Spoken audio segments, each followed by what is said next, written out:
हाय नमस्कार, तुम्हा सर्वांचं माझ्या एका नवीन व्लॉगमध्ये खूप खूप स्वागत आहे। तर आज माझ्या दिवसाची सुरुवात होते 4:30 वाजता। कालच ठरवलं होतं की उद्या वटपौर्णिमा आहे तर लवकर उठूया। लवकर उठायच्या नादात 4 वाजताच उठले होते, तरी पण 15-20 मिनिटं टाईमपास केला। मग त्यानंतर 4:30 वाजता उठले आणि लागले कामाला। कालच मला भांडे वगैरे घासून ठेवायचे होते, पण काल लाईट गेली तर ती काही आलीच नाही। एकदाचे ते भांडे सुद्धा राहून गेले। मग डोक्यामध्ये तेच होतं की उद्या लवकर उठायचं आणि पटापट कामाला लागायचं।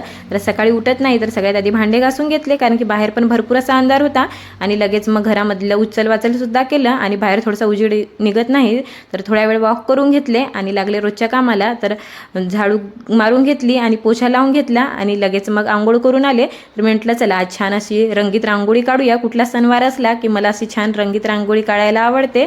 तर मी इकडे छान कलर वगैरे घेऊन आली आणि छान असं वड सावित्री निमित्त छान असं वडाचं झाड काढलं आणि खरंच भरपूर दिवस झाले होते रंगीत रांगोळी काही काढली नव्हती। तर म्हटलं चला आज छान अशी रंगीत रांगोळी काढूया। माझी रंगीत रांगोळी काढून होत नाही तर तोपर्यंत माझा लेक सुद्धा उठला आणि तो बघत होता मम्मीने कशी रांगोळी काढली। तर कारण की तो झोपून होता, नाहीतर नेहमी पटकन उठतो, पण आज तो याला जरा उठायला उशीरच झाला आणि छान अशी अंगणामध्ये रांगोळी काढून घेतली। तुळशी जवळ सुद्धा छान रंगीत रांगोळी काढली आणि रांगोळी काढून होत नाही तर लगेच आले पूजा करायला। म्हटलं चला आज छान देवघर सुद्धा साफ करून घेऊया। लगेच मग देवघराजवळचं कापड वगैरे चेंज करून घेतलं। सगळे पूजेची भांडी तर आदल्या दिवशी धुवून ठेवली होती, फक्त आज पूजाच करायची होती। आणि इकडे बघा छान असा कापड दुसरा टाकून घेतला आणि छान सगळ्या दिव्यांमध्ये वाता तेल वगैरे टाकून घेतली आणि इकडे लगेच मग पूजा मांडून घेतली। तर खरंच आपण जेवढं छान देवघर स्वच्छ ठेवू तेवढंच आपल्या मनाला सुद्धा छान वाटतं। लगेच पूजा होत नाही तर रोज तर मी लवकर आंघोळीच्या आधी छान दूध ड्रायफ्रुट्स वगैरे खात असते, पण म्हटलं नाही आज आपला उपास आहे तर आंघोळ झाल्यानंतर पूजा झाल्यानंतर खाऊया। तर मग इकडे पूजा होत नाही तर लगेच मग ड्रायफ्रुट्स खायला घेतले। एक तर आज माझा दिवसभराचा उपास होता, मी म्हटलं त्याच्याने काही जमणार नाही, आपल्याला दिवसभर उपाशी राहायचं आहे तर आधी थोडंसं पोटपूजा झालं पाहिजे मग बाकीची कामे करूया। हे 2 भांडे सुद्धा अजून पुसून घेतले होते, कारण की मला बाहेर न्यायचं होतं तर ते काल तर धुवून ठेवले होते, पण मला जरा ते व्यवस्थित वाटत नव्हतं, कारण की कितीही आपण स्वच्छ केलं तरी ते दुसऱ्या दिवशी डागच दिसतो। तर लगेच ते पुसून घेतले आणि मग इकडे आरतीचं ताट सजवायला घेतलं। तर छान आपल्याला जे जे वस्तू लागतात पूजेला त्या सगळ्या पूजेच्या वस्तू एकत्रित केल्या आणि मग होता स्वयंपाक बाकी।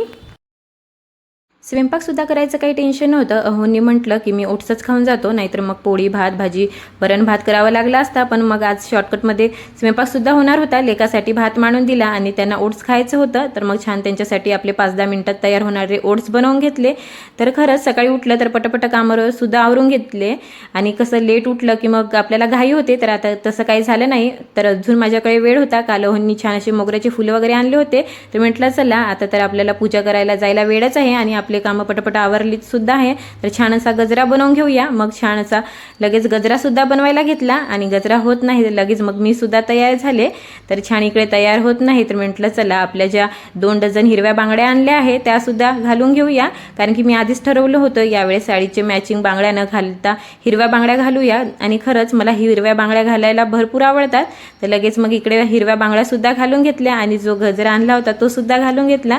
तर असं छान असे तयार झाले। रोज तर काही आपण तयार होत नाही, एखादी दिवस तयार व्हायला छान वाटतं आणि रोज एका हातामध्ये तर पटकन बांगड्या गेल्या, पण दुसऱ्या हातामध्ये काही बांगड्यात जात नव्हत्या। मग प्लास्टिकचा जुगाड लावला त्यांनी सुद्धा जात नव्हत्या। मग छान हाताला तेल लावलं खोबऱ्याचं आणि पटकन अशा बांगड्या घातल्या आणि लगेच खाली आले। खाली येत नाही तर छान ताईंनी वगैरे पूजा केली, ताईंची वगैरे पूजा होत नाही तर मग मी सुद्धा केली। आम्ही तर कुठे बाहेर जाणार नव्हतं, एकतर मला जमणार नव्हतं लांब जायला, तर म्हटलं चला घरच्या घरी पूजा करूया। सगळ्यांची पूजा होत नाही तर मग फोटो वगैरे काढले, फोटो तर महत्त्वाचेच असतात आणि सगळ्यांनी फोटो काढत नाही तर मग काय।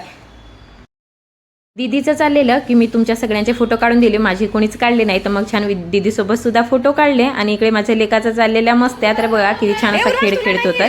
आजचा दिवस असा होता। चला भेटूया उद्या। वाह।